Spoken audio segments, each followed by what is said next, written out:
After bringing you our favorite MSM turkeys to mock for Thanksgiving, we decided to look at the past year and examine some of the more serious oversteps by those who, in ancient times, we used to rely on for a view of the world.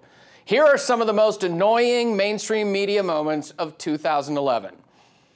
Modern journalists mistakenly toil under the notion that they know more stuff when, in fact, they know very little stuff at all. Who can forget this little gem from Contessa, "Thank God I'm Pretty," Brewer? You're simplifying the issues that were on the plate of the nation at that point. I mean, we were looking at reverting into a depression at that point.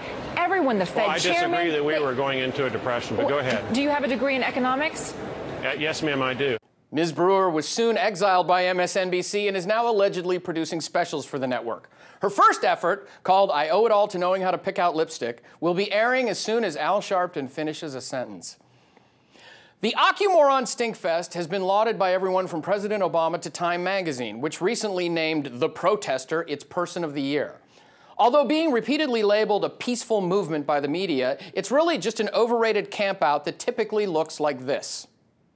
Now you all really sexy, but we love you anyway. Because you're not part of the 99%.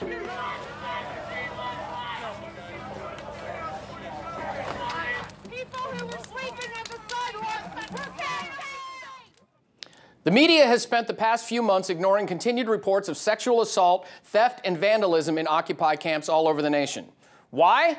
Probably because they were exhausted from level-headed examinations like these of the Tea Party's influence on Republican lawmakers. Also, is the Republican Party willing to risk economic Armageddon in the name of religion? That is, the religion of no taxes? Well, the GOP has become the Wahhabis of American government, willing to risk bringing down the whole country in the service of their anti-tax ideology. This is no phony crisis. If you're not careful, if we're not careful, the country risks becoming Greece. But that's probably just one wacko using a terrorist analogy, right? What was the answer to my question about who the hostage taker is, Willie? Sounds like Pat's boys. Pat's boys are holding the hostage. I think they're the suicide bombers in all of this. Hey, at least they finally gave us a break from all that heated new tone terrorist talk. Let me finish tonight with this bad experience we've all just been through. What we saw, what I saw at least, was one guy with a knife and the other guy trying to avoid being cut. It was a thug attacking a victim.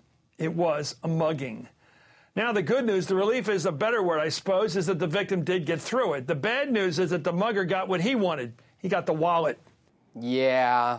Being called a knife-wielding mugger after months of hostage-taker and terrorist rhetoric did prove to be a bit of a relief. Here on planet Earth, the Tea Party protests never required riot squads or people wearing masks to hide their identities while committing crimes. And they became an actual movement that affected great change in the 2010 elections. What will the Occupy kids be doing next November? Still not showering. Sometimes merely using words to imply that conservatives are violently wrecking the lives of the innocents isn't enough, and a good visual is required. While this ad was produced by a private progressive group, clips of it were played so often on MSNBC that you could have sworn one of their kids made it as a class project. We're going to let this video play out, so I'll wish you all a happy 2012 right now.